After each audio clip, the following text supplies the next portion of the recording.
నమస్తే రమగారు. నమస్తే జయ. రమగారు, సౌందర్య లహరి చక్కగా ఒక గ్రూపుగా ఏర్పడి పారాయణ చేస్తూ ఉంటారు. తప్పులు లేకుండా చదవాలంటారు. అసలు సౌందర్య లహరి ఏం చెప్తోంది? ఎలా పారాయణ చేయాలి? సౌందర్య లహరి అనేది దేనికి సంబంధించింది రమగారు? అమ్మవారికి సంబంధించింది. సౌందర్యలహరి పారాయణ చేసే వాళ్ళు కనిపిస్తున్నారు ఇప్పుడు. అవును, ఇది వరకటి కాలంలో సౌందర్యలహరి రేర్గా ఎక్కడో ఉండేది. ఎక్కువగా మనం లలితా సహస్రనామాలను చదువుకుంటాం. అందరూ విష్ణు సహస్రనామం సులువు చదువుకుంటాం. అక్కడి నుంచి లలిత కామ్యం అని లలిత కొంతమంది గ్రూపుల్లో చదువుకునేవాళ్ళు. ఇళ్లల్లోనే ఉండేది. మనకేంటంటే సోషల్ మీడియా వల్ల మనకి ఇవన్నీ ప్రచారంలోకి వచ్చినాయి జయ. లలితా సహస్రనామం చదువుకుంటే ఈ ఫలితం లభిస్తుందని, గ్రూప్గా పారాయణ చేయాలని, అందరం కలిసి చేయాలని, తర్వాత 1,00,000 కుంకుమార్చన చేయటం, లలితా సహస్రంతో 1,00,000 కుంకుమార్చన చేయటం, ఇట్లా మెల్లిగా అంటే ఎలా మనకి హెల్త్ అవేర్నెస్ వచ్చిందో అలాగే ఆధ్యాత్మిక అవేర్నెస్ నిజంగా వచ్చింది అనుకోవాలి. దీని పూర్తి పట్టం మనం ఎవరికి కట్టాలంటే ఆధ్యాత్మికవేత్తలకి, సోషల్ మీడియాకి. సోషల్ మీడియానే దీనికి కారణం. ఒకందుకు మంచిదే అనుకుంటున్నాను రమగారు. మంచి ఆధ్యాత్మిక ధోరణి వైపు మనసు మళ్ళిందంటే ఆలోచన పరంగా మార్పులు వస్తాయి. మంచి విధానం వైపు అడుగులు వేస్తాం కదండి. అందులో మనం కాంప్లికేటెడ్ చేసేసుకుని పిచ్చ కింద తయారవుతూ ఉంటారు. అక్కడ భ్రమ కింద పాపం అది కొంచెం కష్టం కాదండి. దాన్ని అది తప్పు అని చెప్పడానికి మీ ఇలాంటి వాళ్ళు ఉన్నారు కదా రమగారు. అంత భ్రమపడద్దంట నేను. అవునవును. సరే, ఏదో మొత్తానికి చేస్తున్నాం అనుకో. ఈ లలితా శాస్త్రంతో పాటు దేవి ఖడ్గమాల చదువుకుంటాము. తర్వాత లలిత త్రిశతి చదువుతాం. చిన్నవి ఉన్నాయి. లలితా పంచరత్నాలు, ప్రాతస్మరామి లలితావదన అరవిందం అని పొద్దున్నే లలితాదేవిని చదువుకుంటాం. రాజరాజేశ్వరి అష్టకం, తర్వాత ఏమో దేవి అపరాధ స్తోత్రం, అర్గళా స్తోత్రం, అంటే బోల్డ్ స్తోత్రాలు ఉన్నాయి. వీటన్నిటికంటే కూడా చాలా పవర్ఫుల్, చాలా అత్యద్భుతమైన విషయాలు చెప్పింది సౌందర్యలహరి. లలితా సహస్రనామంలో మనం ఏం చూస్తాం? అమ్మవారి యొక్క 1000 నామాలు. ఒక్కొక్క నామంలో ఒక్కొక్క ఆమె యొక్క సౌందర్యం కావచ్చు, ఆమె యొక్క శక్తియుక్తులు కావచ్చు, ఆమె యొక్క ప్రతిభ, ఆమె యొక్క అనుపమానమైన ఆమె శక్తి ఒక్కొక్క నామంలో ఒక్కొక్క రకంగా ఆవిష్కరించబడతాయి. అన్నీ నామాలే, ప్రతిదీ నామమే. త్రిశతిలో కూడా నామాలే ఉంటాయి. ఖడ్గమాలలో ఆమె అమ్మవారి యొక్క పరివార శక్తులు, ఒక్కొక్క శక్తి యొక్క నామధేయం. ఎలాంటి శక్తులు ఉంటాయి ఆమె చుట్టూ. దీంతోపాటు మణిద్వీప వర్ణన ఒకటి చదువుకుంటారు చాలామంది. మణిద్వీప వర్ణన తెలుగులో చదువుకునే వాళ్ళే ఎక్కువగా కనుక ఒక పాటలాగా మణిద్వీప వర్ణన పాట పాడుతూ ఉంటారు. సంస్కృతం కనుక చదవగలిగితే చాలా బాగుంటుంది. అది కూడా కొన్నాళ్ళకు వస్తుంది బహుశా. ఈ సౌందర్యలహరికి ఏంటంటే సౌందర్యలహరిని ఆదిశంకరులు రచించారని ప్రతీతి. దీనికి రకరకాల వ్యాఖ్యానాలు దొరుకుతాయి. సదానందనాథులని వారు చేసిన వ్యాఖ్యానం చాలా నచ్చింది నాకు. ఇది పురాతన కాలం నుంచి వచ్చిందే కానీ ఇటీవల కాలంలో ఎక్కువ ప్రఖ్యాతి పొందింది. పురాతన కాలంలో పాత రోజుల్లో అంతా కూడా ఏంటంటే చాలా పెద్దవారు, తర్వాత ఏమో శ్రీ విద్యోపాసకులు వాళ్ళు ఎక్కువగా దీన్ని చూస్తూ ఉండేవారు. లలితలో ఈ సౌందర్యలహరిలో ఏంటంటే మొత్తం 100 శ్లోకాలు. సౌందర్యలహరి, శివానందలహరి 2 రాయబడ్డాయి శంకరుల చేత అంటారు.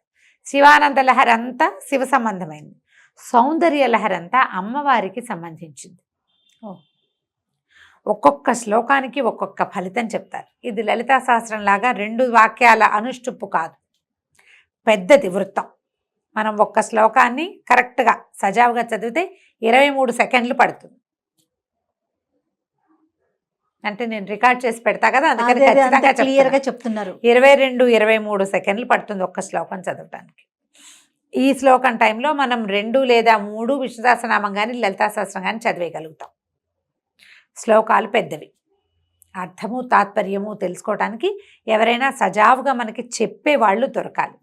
మనంతట మనం చదివితే నిదానంగా పుస్తకం చూసి చదివేస్తే పెద్ద అవగాహన అయితే రాదు. అయినా కూడా కొంచెం సంస్కృతం టచ్ ఉన్న వాళ్ళు, చిన్నప్పటి నుంచి చదివే అలవాటు ఉన్న వాళ్ళు చదివేసుకుంటూ ఉంటారు. ఇటీవల కాలంలో సౌందర్యలహరి చెప్పేందుకు గురువులు కూడా ఇతోధికంగానే లభిస్తున్నారు. ఎక్కడ అవకాశం ఉంటే అక్కడ చక్కగా చదువుకోండి, అర్థము తాత్పర్యము తెలుసుకోండి. ఇందులో ఏంటంటే మొదటి 50 శ్లోకాలు ఆనందలహరి, తర్వాత 50 శ్లోకాలు సౌందర్యలహరి అని చెప్తారు. మొదటి సగం అది, తర్వాత సగం ఇది. మొదటి సగంలో అమ్మవారి యొక్క ప్రజ్ఞాపాఠవాలతో పాటు శ్రీచక్రం యొక్క స్వరూపం గురించి తెలియజేస్తారు. శ్రీచక్రార్చన, శ్రీ విద్య, ఆమె మామూలుగా కనపడే బాహ్య స్వరూప సౌందర్యం కాకుండా అంతరార్థం అది మనకు తెలుస్తుంది. ఓకే. తర్వాత శ్లోకాల్లో అంతా సౌందర్య వర్ణన, అమ్మవారి నేత్రాలు, ఆమె యొక్క కనుబొమ్మలు, ఆమె యొక్క ముంగురులు, ఆమె తాటంకాలు, చెవులకు పెట్టుకున్నవి, ఆభరణాలు, ఆమె నవిలే తాంబూలము, ఆహా. వాటన్నిటి ఒక్కొక్క శ్లోకము ఒక్కొక్కటి చెప్తుంది. ఈవిడ ముక్కు, ఆ కళ్ళు, కనుబొమ్మలు ఎలా ఉన్నాయి, ఒక్కొక్కటి ఒక్కొక్క ప్రత్యేకమైన ఆమె యొక్క సౌందర్యం గురించిన వర్ణనే ఉంటుంది. అమ్మవారి నడుము, ఛాతి, పొట్ట, ఆమె నిలువు, ఆమె పాదాలు, ఆమె గోళ్ళు, అద్భుతం. ప్రతి ఒక్క అవయవాన్ని మీద భక్తితోటి అదేలేండి. అత్యద్భుతంగా ఉంటాయి. ఒక్క శ్లోకం ఒక కాణిముత్యం. శ్లోకానికి 1 గంట కనీసం మామూలుగా అర్థం చెప్పాలంటే అబ్బా. 1 గంట పూర్తిగా పడుతుంది ఒక శ్లోకానికి. సాధారణ అర్థం, వ్యాఖ్యానానికి మనం చాగంటి వారు లాంటి వాళ్ళు అయితే ఈజీగా 3-5 గంటలు తీసేసుకుంటారు. అంత ఎక్కువ భావాన్ని నిబిడీకృతం చేసుకున్నది సౌందర్యలహరి. దాంతోపాటుగా చాలా శక్తివంతమైనదిగా చెప్పబడుతుంది. దీనికి ఒక చిత్రమైన గాథ ఏం చెప్తారంటే, ఎవరో ఒకరు, ఒక యక్షుడు, ఒక మానవుడే యక్షస్వరూపంలో ఆయన కైలాసం పర్వతానికి వెళ్ళి అక్కడ అమ్మవారిని చూసి రాశారని, అది శంకరులు మళ్ళీ దాన్ని పైకి చదివారని ఒక మాట వస్తుంది. కానీ అది పెద్దగా నమ్మడానికి వీల్లేనట్టుగా అనిపిస్తుంది. ఆదిశంకరులు చేసిన, ఎందుకంటే మనం మిగిలిన ఇవన్నీ చూస్తున్నామా, అన్ని స్తోత్రాలు, కనకధార కానీ ఇవన్నీ ఎట్లాంటి శక్తివంతమైనవి, ఎలాంటి అత్యద్భుతమైన భక్తి భావాన్ని నిముడ్చుకుని ఉంటాయి. అలాంటి భావమే ఇందులో కూడా కనిపిస్తుంది. ప్రతి శ్లోకము కూడా ప్రతిదానికి ఒక్కొక్కదానికి ఒక్కొక్క ఫలితం ఉంది. నిన్ను ఆరాధిస్తే ఎవరికి ఏం లభిస్తుంది, ఎవడేది ఆరాధిస్తే, ఎవడెలా ఆరాధిస్తే అలాంటి ఫలితం లభిస్తుంది. ఏ కోరికతోటి ఆరాధిస్తే అది పొందుతాడు. ముముక్షువు మోక్షాన్ని పొందుతాడు. ఎవరికి మోక్షం కావాలో వాడికి మోక్షం లభిస్తుంది. ప్రయోజనం కావాలనుకుంటారు కొంతమంది, ఆ ప్రయోజనం కూడా లభిస్తుంది. అది సౌందర్యలహరి తెలియజేస్తుంది. ఎవరి దగ్గరైనా పాఠం చెప్పుకుని చదువుకోండి. ఓకే. ఒక్కొక్కరిది ఒక్కొక్క స్తోత్రం. కొంతమంది సంగీతంలాగా స్వరాలు కూర్చి పాడుకున్న వాళ్ళు కొంతమంది స్వరాలు కూర్చుకుని పాడుకోవచ్చు. లేదా స్వరం కాదు, శ్లోకం పద్ధతిగా, శ్లోకంలో ఒక పదాన్ని ముందు, ఒక వాక్యాన్ని ముందుకి, ఒక వాక్యాన్ని వెనక్కి సాగదీసి చెప్పేవాళ్ళు కొంతమంది. ఎవరి పద్ధతి వాళ్ళదే. ఏ సమయంలో పారాయణ చేయాలి రమ్మగారు? సౌందర్యలహరి పారాయణ ఉదయం సాయంకాలాలు, ఉదయాస్తమాలలో బాగుంటుంది. దాన్ని ఎట్లా పెట్టుకోవాలంటే, ఇప్పుడు 100 శ్లోకాలు కదా, మనం ఏదో సందర్భంలో దసరాలప్పుడు లేకపోతే శుక్రవారాలు ఇలా పెట్టుకోవటంతో పాటుగా ఎక్కడికైనా అమ్మవారి క్షేత్రానికి వెళ్ళినప్పుడు ఆ క్షేత్రంలో చదవాలి. దీని మీద ఒక అనుభవం చెప్తాను జయ. మధురై వెళ్ళాం కదా మేము, నేను చెప్పా కదా గుళ్ళోకి వెళ్తే సొంత ప్లేస్కి వెళ్ళిన ఫీలింగ్ వచ్చింది నాకని. మధురైలో అమ్మవారి వెనకాల కూర్చుని చదువుకోవచ్చు మనం. నాకు అప్పటికి, ఆనాటికి, నేను వెళ్ళే నాటికి 50 శ్లోకాలు నోటుకొచ్చు, పుస్తకం అక్కర్లా. నేను పాఠం చెప్పేదాన్ని, కానీ పాఠం చెప్పడం కూడా నేను ఎలా చేశానంటే, ముందు నుంచి నాకు వీటి మీద అవగాహన లేదు, నా సంగతి తెలిసిందే కదా. ఒక ఆవిడ నన్ను అడిగారు, సౌందర్యలహరి చెప్పండి అంటే, 10 శ్లోకాలు నేను నేర్చుకుని, నేను చదువుకుని, అర్థం నాకు సంస్కృతం చదువుకున్నా కాబట్టి, మిగిలిన వాళ్ళకి నాకు ఉన్న భేదం ఏంటంటే, నాకు సంస్కృతం వచ్చు కాబట్టి. అక్కడి నుంచి మా అక్కయ్య దగ్గర ఒక క్లారిఫికేషన్ తీసుకుని, తనేం పాఠం ఇవి చెప్పదు కానీ అర్థాలు, తాత్పర్యాలు చెప్తుంది. ఆ 3-4 పుస్తకాలు సంపాదించాను, వాటి మీద వ్యాఖ్యానాలు 2 ఖచ్చితంగా నా దగ్గర ఉన్నాయి. తర్వాత కాలంలో పని కూడా ఒకటి తెచ్చిచ్చాడు, 3 వ్యాఖ్యానాలు. ఇవి బాగా చదివి నా సొంతంగా నాకేం భావం కలుగుతుందో దాని మీద డెవలప్ చేసుకుని, ఒక తల్లి పిల్ల, మా శ్యామల్ గారు వాళ్ళ అమ్మాయి అస్మిత, వాళ్ళిద్దరికీ చెప్పాను. నేను నేర్చుకుని వాళ్ళకి చెప్పేదాన్ని. నేను మధురై వెళ్ళే నాటికి 50, ఇప్పుడు నా సంగతి నేను ఎక్కడో ఉద్ధరించేశానని చెప్పట్లేదు, క్లియర్గా చెప్తున్నా కదా. చెప్పారు అంతే, ఎవరైనా అంతే, ఎవరికైనా పుట్టుకతో వస్తాయి, ఏమైనా నేర్చుకోవాలన్న శ్రద్ధ అంతే అంతే. ఈ 50 నాకు నోటికొచ్చు, పుస్తకం కడగడ 50 వెళ్ళిపోయినాయి. తర్వాత పుస్తకం తీసుకున్నా, ఓపెన్ చేసి చదువుతున్నా. మామూలుగానే నా వాయిస్ కొంచెం స్పెషల్ వాయిసే కదా, శ్లోకాలు చదివేటప్పుడు అప్పుడు కూడా ఏంటంటే కొంచెం సంస్కృతం రావటం వల్ల ఒక ప్రత్యేకమైన బాణి ఉంది, నాకు తెలుస్తుంది. ఒక పోలీస్ ఆయన ప్రదక్షిణలు చేస్తూ వింటున్నాడు, ఆయన పోయి బయట కూర్చున్నాడు. ఆ బయట కూర్చుని మేము మొత్తం దర్శనం అన్నీ అయిపోయి నేను ఇంకా అయ్యవారిని చూసి మధుర లోపల దేవాలయాలు అన్నీ చూసుకుని ఇది నేను అక్కడ కూర్చున్నది 8 గంటలకి. అప్పటికి నాకు ఇంత కళ్ళతోడు అవసరం లేదనమాట. సాయం మళ్ళీ 11 గంటకి నేను బయటికి వెళ్ళాను. ఆయన అక్కడ కూర్చున్నాడు. ఆయన అడిగాడు, అమ్మా అక్కడ కూర్చున్నారు కదా మీరు ఎన్నమో పడికిరే అన్నాడు. ఏం చదువుతున్నా అని ఏంటమ్మా అన్నాడు. అనేసరికి సౌందర్యలహరిన అంటే ఏంటన్నాడు. చేతిలో పుస్తకం ఉంది, ఆయన చేతిలో పెట్టా. ఆయన ఆ పుస్తకం ఓపెన్ చేసి చూసి జిలేబీ చుట్టల్లాగా ఉన్నాయని చెప్పాడు. ఎంత బాగుందమ్మా వినటానికి, ఒకసారి చదవండి అని ఒక్క శ్లోకం నాతో అక్కడ చదివించుకుని ఫోన్లో రికార్డ్ చేసుకున్నాడు. నేను అనుకుంటాను ఒక్కొక్క జీవాత్మని అది అట్లా పట్టుకుంటుంది. వాళ్ళు వచ్చే జన్మలో బహుశా ఆయన నేర్చుకుంటాడు. ఆయనకి తెలుగు రాదు, సంస్కృతము అని చెప్పా. తెలుగు కాదు, ఇది లిపి నీకు తెలుగులో కనిపిస్తుంది. ఆయనకి బాగా తమిళొచ్చు, నాకు కొంచెం అర్థమవుతుంది. ఇది సంస్కృతము ఇలా మా లిపిలో ఉంది కానీ ఇది తమిళ్లో కూడా ఉంటుంది. అభిరామి కాదా అని అడిగాడు. అభిరామి ఒక శతకం ఉంది అక్కడ తమిళ్లో, ద్రవిడంలో ఉంటుంది. అభిరామి కాదు, ఇది సౌందర్యలహరి ఆదిశంకర్లు చేసిందే అని చెప్తే ఆయన మొదటి శ్లోకమే రికార్డ్ చేసుకున్నాడు. ఒకటి చెప్పు అని. ఎంత బాగుందో వినడానికి. ఆయన మా పక్కన వాళ్ళందరికీ చెప్తున్నాడు అనమాట. ఆయన చదువుతుంటే లోపల అట్లా ఇలా ప్రతిధ్వనిస్తోంది. చాలా బాగా నచ్చింది నాకు అని. అట్లా అట్రాక్ట్ చేస్తుంది మనుషుల్ని. దానికి ఎవరు అట్రాక్ట్ చేయబడతారు, వాళ్ళకి ఉపాసనా బలం పెరుగుతుంది. అది ముందుకు వెళ్తుంది అనమాట. ఇది ఇప్పుడే మనం చక్కగా నేర్చుకోగలిగి బాగా చదువుకోగలిగి చేసామా ప్లస్, లేదా దానికి అట్రాక్ట్ అయ్యి ఏదో ఒకటి పట్టుకున్నామా అది కూడా ప్లస్సే. ముందు జన్మల్లో మరింతగా మనం ఈ దేవి ఉపాసకులం అవుతాం. అమ్మవారిని ఉపాసించేందుకు అవకాశం లభిస్తుందని చెప్పబడుతుంది. చక్కగా చదువుకోండి. ఎవరైనా మేము సౌందర్యలహరి చదువుతాము అంటే నేర్చుకోండి వాళ్ళ దగ్గర. తప్పులు మాత్రం పడనివ్వద్దు. తప్పులు లేకుండా ఉంటే మీకు ఆ శ్లోకం చదవటం వల్ల రావాల్సిన పూర్తి ఫలితం వస్తుంది. మనకేంటంటే దేవుణ్ణి ఎలా పిలిచినా పలుకుతాడు. అమ్మవారిని అమ్మ అనే బదులు మా అన్న అన్నా పలుకుతుంది అమ్మ. కానీ సజావుగా పిలిస్తే సజావైన సమాధానం వస్తుంది. కరెక్షను అనేది అవసరం. అలా అమ్మానే అనొచ్చుగా, మనం ఇదెందుకు చదవాలి? అంతే కదా వచ్చిందే చదువు. మనం ఇది ఎందుకు చదువుతున్నాము? దీనివల్ల లభించేటువంటి ఎనర్జీ పూర్తిగా రావాలి. మన చుట్టూతా వాతావరణం అంతా బాగుపడుతుంది. ఇవాళ నేను ఇక్కడ కూర్చోటానికి బేసిక్ మొట్టమొదట నేను వేసిన స్టెప్ సౌందర్యలహరే.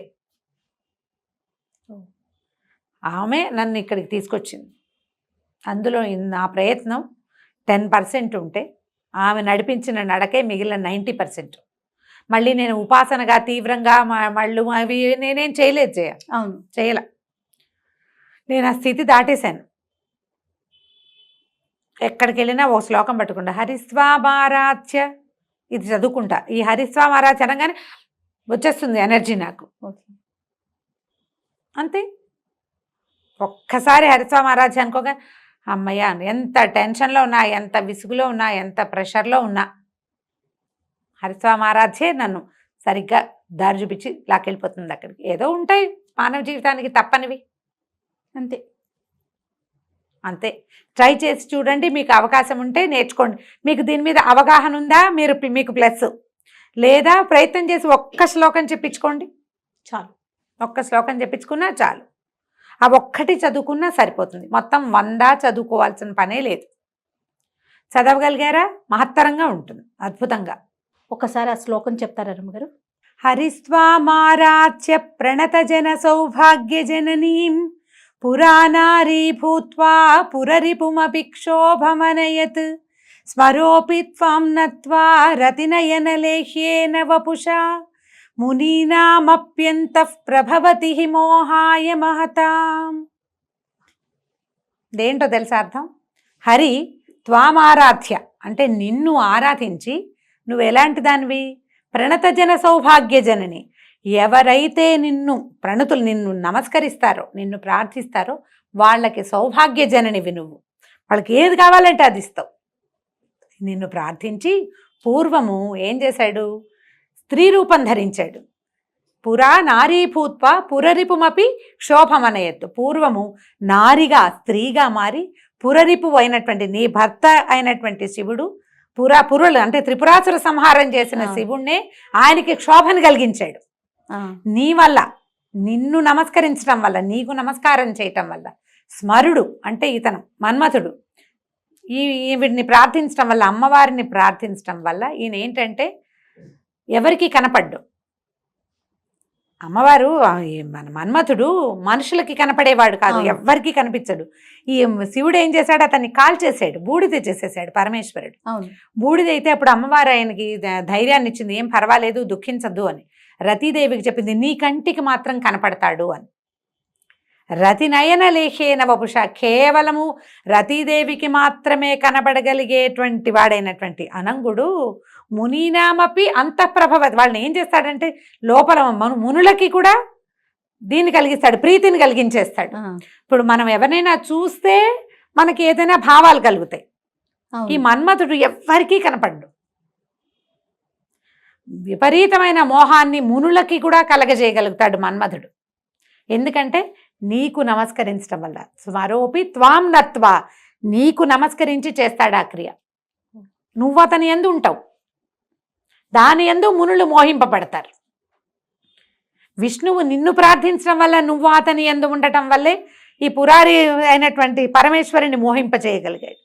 నువ్వు ఎవరి యందు ఉంటావో వాళ్ళు ప్రపంచాన్ని మోహింపచేయగలరు. వాళ్ళ వెనకాల ప్రపంచం ఉంటుంది. అమ్మ ఎవరి యందు ఉంటుందో వాళ్ళ వెనకాలే ప్రపంచం ఉంటుంది. నా శక్తి అంతా ఈ శ్లోకమే.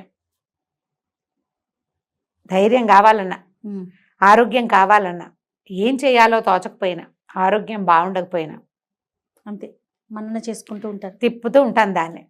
అది నా వెనకాల ఉంటుంది. ఆ ఉంది నా వెనకాల.